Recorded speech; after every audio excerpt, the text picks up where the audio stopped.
Hello friend, स्वागत है आपका हमारे YouTube channel GK study point पर। तो फ्रेंड्स, जैसा कि हमने इससे पहले 6 पार्ट कंप्लीट कर लिए हैं। इन 6 पार्ट्स में हमने 30 क्वेश्चंस देखे, जिसमें हमने अनेकों फैक्ट भी क्वेश्चन के साथ साथ देखे। आज हम 91 से 120 क्वेश्चन तक देखेंगे। इन क्वेश्चंस में भी हम अनेकों फैक्ट देखेंगे। तो चलिए शुरू करते हैं। मेरा 91 क्वेश्चन है। मेरा 91 क्वेश्चन है। क्वेश्चन फर्स्ट, SEZ का पूर्ण रूप क्या है? Option A special economic zone, option B small economic zone, option C service economic zone या ऑप्शन डी इनमें से कोई नहीं। तो इसका राइट आंसर है option A special economic zone. तो चलिए नेक्स्ट क्वेश्चन करते हैं। क्वेश्चन 92। आज हमारा ये दूसरा क्वेश्चन है। WLL का अर्थ है? Option A without lever line, option B wireless in local loop, option C wireless in loop line या option D with in local line. तो इसका राइट आंसर है option B wireless in local loop. तो चलिए next question करते हैं। Question 93। जय हिंद का नारा किसने दिया? ऑप्शन ए सुभाष चंद्र बोस ने, ऑप्शन बी महात्मा गांधी ने, ऑप्शन सी मोतीलाल नेहरू ने या ऑप्शन डी इनमें से कोई नहीं। तो इसका राइट आंसर है ऑप्शन बी महात्मा गांधी ने। इसके अलावा महात्मा गांधी जी ने अनेकों नारे दिए थे, जिनमें से एक नारा है करो या मरो का नारा, दूसरा भारत छोड़ो का नारा महात्मा गांधी ने दिया। इसके अतिरिक्त जहाँ प्रेम है वहाँ जीवन है का नारा भी महात्मा गांधी जी ने दिया। इसके अलावा भगवान का कोई धर्म नहीं है, ये नारा भी महात्मा गांधी जी ने दिया था। भगवान का कोई धर्म नहीं है, ये नारा भी महात्मा गांधी जी ने दिया था। इसके अलावा मोतीलाल नेहरू जी की बात करें तो मोतीलाल नेहरू जी के पिता का नाम गंगाधर नेहरू, इनके पिता का नाम था गंगाधर नेहरू व इनकी माता का नाम था जीवरानी।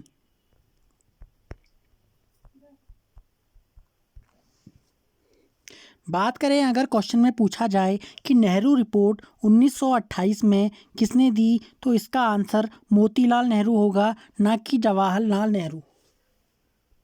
तो चलिए नेक्स्ट क्वेश्चन करते हैं। क्वेश्चन 94। किसने कहा था तुम मुझे खून दो मैं तुम्हें आज़ादी दूंगा? Option A Bhagat Singh, option B Chandrashekhar Azad, option C Arvind Ghosh या ऑप्शन डी सुभाष चंद्र बोस। तो इसका राइट आंसर है ऑप्शन डी सुभाष चंद्र बोस। तो चलिए नेक्स्ट क्वेश्चन करते हैं। क्वेश्चन 95। देशबंधु की उपाधि संबंधित है? Option A Bhimrao Ambedkar, option B Vipin Chandra Pal, option C Rabindranath Tagore या ऑप्शन डी चित्तरंजन दास। तो इसका राइट आंसर है ऑप्शन डी चित्तरंजन दास। इसके अलावा अगर क्वेश्चन में पूछा जाए कि दीनबंधु की उपाधि किसे दी जाती है, तो दीनबंधु की उपाधि CF एंड्रूज को दी जाती है। दीनबंधु की उपाधि CF एंड्रूज को दी जाती है। तो चलिए नेक्स्ट क्वेश्चन करते हैं। क्वेश्चन 96। सुभाष चंद्र बोस ने सिंगापुर में दिल्ली चलो का नारा दिया था? ऑप्शन ए 1942 में, ऑप्शन बी 1943 में, ऑप्शन सी 1944 में या ऑप्शन डी 1945 में। तो इसका राइट आंसर है ऑप्शन बी 1943 में। इसके अलावा सुभाष चंद्र बोस जी ने फॉरवर्ड ब्लॉक की स्थापना 1939 में की। 1942 में भारत छोड़ो आंदोलन हुआ था। तो चलिए नेक्स्ट क्वेश्चन करते हैं। क्वेश्चन 97, गांधी इरविन समझौता किससे संबंधित है? ऑप्शन ए सविनय आंदोलन, ऑप्शन बी असहयोग खिलाफत आंदोलन, ऑप्शन सी रोलेट आंदोलन या ऑप्शन डी भारत छोड़ो आंदोलन। तो इसका राइट आंसर है ऑप्शन ए सविनय आंदोलन। बात करें सविनय अवज्ञा आंदोलन की, तो सविनय अवज्ञा आंदोलन से पहले दांडी मार्च हुआ था। ये सविनय अवज्ञा आंदोलन नमक कानून को तोड़ने के उपलक्ष्य में हुआ था। बात करें दांडी यात्रा की, दांडी यात्रा हुई थी 12 मार्च 1930 से 6 अप्रैल 1930 तक। 6 अप्रैल 1930 के बाद नमक कानून का विरोध किया गया और तभी से सविनय अवज्ञा आंदोलन का भी प्रारंभ हुआ। बात करें असहयोग आंदोलन की, तो असहयोग आंदोलन 1 अगस्त 1920 को स्टार्ट हुआ था। इसके अलावा ऑप्शन सी रोलेट आंदोलन की बात करें, तो रोलेट एक्ट 26 जनवरी 1919 को पास हुआ। बात करें भारत छोड़ो आंदोलन की, तो भारत छोड़ो आंदोलन 8 अगस्त 1942 को पारित हुआ। तो चलिए नेक्स्ट क्वेश्चन करते हैं। क्वेश्चन 98, महात्मा गांधी को सर्वप्रथम राष्ट्रपिता किसने कहा? Option A Vallabh Bhai Patel, option B JL Nehru, option C Subhash Chandra Bose या ऑप्शन डी चंद्रशेखर आज़ाद। तो इसका राइट आंसर है ऑप्शन सी सुभाष चंद्र बोस। तो चलिए नेक्स्ट क्वेश्चन। इसके अलावा अगर महात्मा गांधी की बात करें, तो महात्मा गांधी को भी राष्ट्रपिता की उपाधि सुभाष चंद्र बोस ने दी थी। तो चलिए नेक्स्ट क्वेश्चन करते हैं। क्वेश्चन 99, कायदे आज़ाद किसे कहा जाता है? सॉरी गाइस, इसमें थोड़ा मिसप्रिंट है, इसका होगा कायदे आजम। कायदे आजम किसे कहा जाता है? Option A Mohammad Ali Jinnah, option B Jawaharlal Nehru, option C Bhagat Singh, option D Mahatma Gandhi. इसका राइट आंसर है ऑप्शन ए मोहम्मद अली जिन्ना। तो चलिए इसके अलावा अगर महात्मा गांधी जी की बात करें, तो गांधी जी को केसर ए हिंद की उपाधि भी दी गई थी और गांधी जी को सुभाष चंद्र बोस ने राष्ट्रपिता भी कहा। केसर ए हिंद की उपाधि महात्मा गांधी को 1915 में मिली। और बात करें गांधी जी के गुरु का नाम, तो इनके गुरु का नाम था गोपाल कृष्ण गोखले। तो चलिए नेक्स्ट क्वेश्चन करते हैं। क्वेश्चन 100, चौरी चौरा नामक प्रसिद्ध स्थल कहाँ है? Option A Gorakhpur, option B Agra, option C Allahabad या ऑप्शन डी लखनऊ। तो इसका राइट आंसर है ऑप्शन ए गोरखपुर। बात करें चौरी चौरा की, तो चौरी चौरा आंदोलन हुआ था 5 फरवरी 1922 को। वहीं बात करें स्वराज पार्टी की स्थापना कहाँ हुई थी, तो स्वराज पार्टी की स्थापना इलाहाबाद में हुई थी 1 जनवरी 1923 को। तो चलिए नेक्स्ट क्वेश्चन करते हैं। किसने कहा मध्य रात्रि के टकोर पर जब संसार सोता है, भारत अपने जीवन व स्वतंत्रता के लिए जाग उठेगा? Option A Jawaharlal Nehru, option B Mahatma Gandhi, option C Bhagat Singh या ऑप्शन डी राजेंद्र प्रसाद। तो इसका राइट आंसर है ऑप्शन ए जवाहरलाल नेहरू। तो चलिए नेक्स्ट क्वेश्चन करते हैं। Question 102, who lives if India dies किसकी उक्ति है? Option A Jawaharlal Nehru, option B Mahatma Gandhi, option C Bhagat Singh या ऑप्शन डी इनमें से कोई नहीं। तो इसका राइट आंसर है ऑप्शन ए जवाहरलाल नेहरू। तो चलिए नेक्स्ट क्वेश्चन करते हैं। क्वेश्चन 103, पंजाबी भाषा किस लिपि में लिखी जाती है? Option A Devanagari, option B Sindhi, option C Gurmukhi या ऑप्शन डी इनमें से कोई नहीं। तो इसका राइट आंसर है ऑप्शन सी गुरुमुखी। बात करें देवनागरी की, हिंदी जो है हिंदी भाषा वो देवनागरी में लिखी जाती है। इसके अलावा देवनागरी में संस्कृत भाषा, संस्कृत, पाली, मराठी, कोंकणी, सिंधी, भोजपुरी और मगही, नेपाली, इसके अलावा गढ़वाली और अन्य भाषाएं भी देवनागरी लिपि में आती हैं। तो चलिए नेक्स्ट क्वेश्चन करते हैं। क्वेश्चन 104, किस लिपि को सभी लिपियों का जन्मदाता कहा जाता है? Option A Kharosthi, option B Brahmi, option C Modi या ऑप्शन डी नागरी। तो इसका राइट आंसर है ऑप्शन बी ब्राह्मी लिपि। ब्राह्मी लिपि अशोक के शिलालेख में भी दिखाई देती है, जहां अशोक के शिलालेख की भाषा है प्राकृत।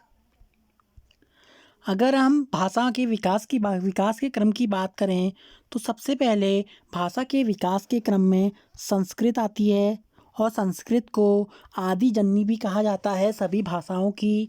संस्कृत के बाद पाली, संस्कृत पाली, फिर प्राकृत,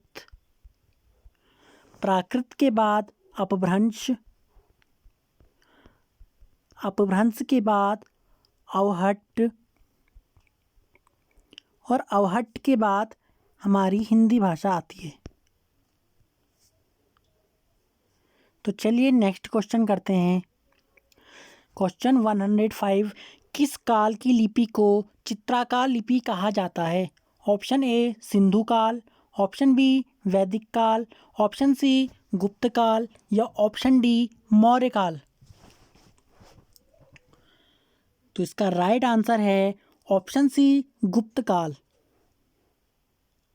बात करें सिंधु काल की तो सिंधु काल हमारा एक कांस्य युगीन था। बात करें वैदिक काल की तो वैदिक काल 1000 से 600 ईस्वी पूर्व तक था, इसका काल था। बात करें गुप्त काल की तो गुप्त साम्राज्य ने 300 वर्षों तक हमारे देश में शासन किया।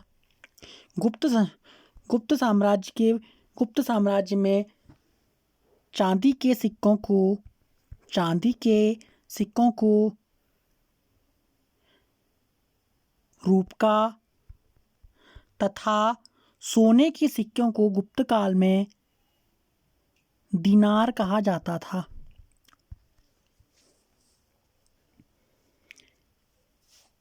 तो चलिए नेक्स्ट क्वेश्चन करते हैं। क्वेश्चन 106, जैन सूत्र में कितनी लिपियों का उल्लेख है?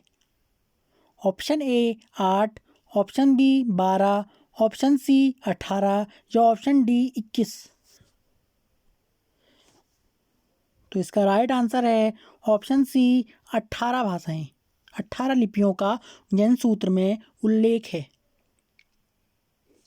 तो चलिए नेक्स्ट क्वेश्चन करते हैं। क्वेश्चन 107, बौद्ध ग्रंथ ललित विस्तार में कितनी लिपियों का उल्लेख है? Option A 19, option B 27, option C 64 या ऑप्शन डी 89। तो इसका राइट आंसर है ऑप्शन डी 89 या 89। तो चलिए नेक्स्ट क्वेश्चन करते हैं। क्वेश्चन 108, अशोक के शिलालेखों की क्या लिपि है? Option A Devanagari, option B Gurmukhi, option C Kharosthi या ऑप्शन डी ब्राह्मी। इसका राइट आंसर है ऑप्शन डी ब्राह्मी। और भाषा पूछेगा तो भाषा अशोक के शिलालेखों की है प्राकृत, सेकंड नंबर में पाली। नेक्स्ट क्वेश्चन, भारत की तीसरी सर्वाधिक बोली जाने वाली भाषा है? Option A Telugu, option B Bangla, option C Marathi या ऑप्शन डी तमिल। तो इसका राइट आंसर है ऑप्शन ए तेलुगु। तो चलिए नेक्स्ट क्वेश्चन करते हैं। चोल शासकों की भाषा क्या थी? Option A Tamil, option B Sanskrit, option C Kannada या ऑप्शन डी तेलुगु। तो इसका राइट आंसर है ऑप्शन ए तमिल। संस्कृत गुप्त साम्राज्य में की भाषा थी। गुप्त काल की भाषा संस्कृत थी और संस्कृत को आदि जननी भी कहा जाता है। चलिए नेक्स्ट क्वेश्चन, हिंदी भाषा भारतीयों का प्रतिशत लगभग कितना है? Option A 50%, option B 40%, option C 45% या ऑप्शन डी 55%। तो इसका राइट आंसर है ऑप्शन बी 40%। चलिए नेक्स्ट क्वेश्चन करते हैं। भारतीय भाषाओं में हिंदी के बाद विश्व की कौन सी भाषा अधिकतम बोली जाती है? Option A Malayalam, option B Tamil, option C Telugu या ऑप्शन डी बांग्ला। तो इसका राइट आंसर है option D Bangla. Next question है, गोवा की स्वीकृत राजभाषा है? तो इसका ऑप्शन ए है Konkani, option B Gujarati, option C Marathi या ऑप्शन डी पुर्तगाली। तो गोवा की स्वीकृत राजभाषा है तो इसका राइट आंसर है ऑप्शन ए कोंकणी। बात करें अगर गोवा की, तो गोवा की स्थापना हुई थी 30 मई 1987 को। गोवा मुक्ति दिवस कब मनाया जाता है? अगर क्वेश्चन में ये पूछा जाए तो गोवा मुक्ति दिवस 19 दिसंबर 1961 को मनाया जाता है। 1961 को गोवा मुक्ति दिवस इसलिए मनाया जाता है क्योंकि गोवा पुर्तगाल से इसी दिन अलग हुआ था। तो चलिए नेक्स्ट क्वेश्चन करते हैं। क्वेश्चन 114, कौन सी भाषा देवभाषा है? Option A Hindi, option B खड़ी भाषा, ऑप्शन सी संस्कृत या ऑप्शन डी पाली। तो इसका राइट आंसर है ऑप्शन सी संस्कृत भाषा। बात करें अगर क्वेश्चन में पूछा जाए कि हमारी हिंदी की लिपि क्या है तो आप बताएंगे देवनागरिक। और अगर पूछा जाए कि बोली क्या है तो इसका आंसर होगा खड़ी बोली। हमारी लिपि हिंदी भाषा की लिपि है देवनागरिक और बोली है खड़ी बोली। तो चलिए नेक्स्ट क्वेश्चन करते हैं। भारत की प्राचीन भाषा है? भारत की प्राचीन भाषा है option A Sanskrit, option B Hindi, option C Pali या ऑप्शन डी प्राकृत। जैसा कि मैंने आपको पहले ही बताया कि आदि जननी संस्कृत को कहा जाता है, अर्थात भारत की सबसे प्राचीन भाषा भी संस्कृत मानी जाती है। तो चलिए नेक्स्ट क्वेश्चन करते हैं। क्वेश्चन 116, निम्नलिखित में से किस देश में अधिकतम संख्या में भाषाएं बोली जाती हैं? Option A Britain, option B USA या ऑप्शन सी फ्रांस या ऑप्शन डी भारत। तो इसका राइट आंसर है ऑप्शन डी भारत। अगर क्वेश्चन में पूछा जाए कि हमारे मौलिक कर्तव्य कहाँ से लिए गए हैं, तो हमारे मौलिक कर्तव्य यूएसएसआर से लिए गए हैं, जबकि मौलिक अधिकार यूएसए यानी अमेरिका से लिए गए हैं। तो चलिए नेक्स्ट क्वेश्चन करते हैं। केंद्रीय भारतीय भाषा संस्थान कहाँ स्थित है? Option A Mysore, option B Hyderabad, option C Varanasi या ऑप्शन डी उज्जैन। तो इसका राइट आंसर है ऑप्शन ए मैसूर। बात करें केंद्रीय भारतीय भाषा संस्थान की, तो ये मानव संसाधन विकास मंत्रालय के अधीन आता है। तो चलिए नेक्स्ट क्वेश्चन करते हैं। राष्ट्रीय साक्षरता मिशन की शुरुआत कब हुई? ऑप्शन ए 1900 में, ऑप्शन बी 1988, ऑप्शन सी 1999 या ऑप्शन डी इनमें से कोई नहीं। तो इसका राइट आंसर है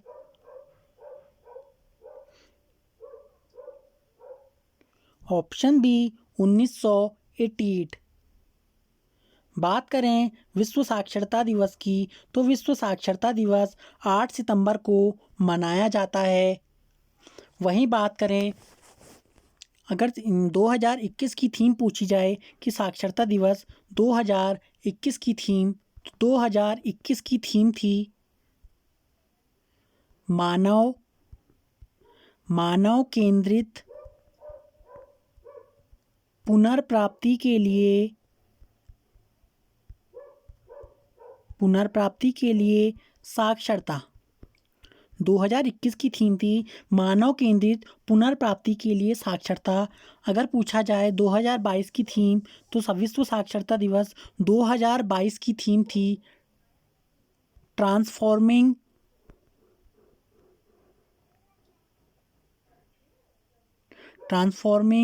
लिटरेसी लर्निंग स्पेसेस। 2022 की थीम थी ट्रांसफॉर्मिंग लिटरेसी लर्निंग स्पेसेस। तो चलिए नेक्स्ट क्वेश्चन करते हैं।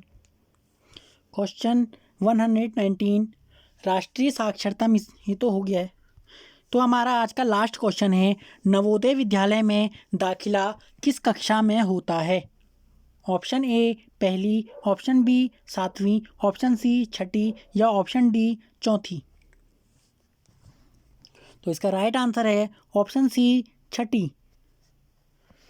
बात करें अगर नवोदय की, तो जवाहर नवोदय विद्यालय की स्थापना कब हुई? अगर आपसे क्वेश्चन में यह पूछा जाए, तो जवाहर नवोदय विद्यालय की स्थापना 1986 में हुई थी। वहीं बात करें भारत में नवोदय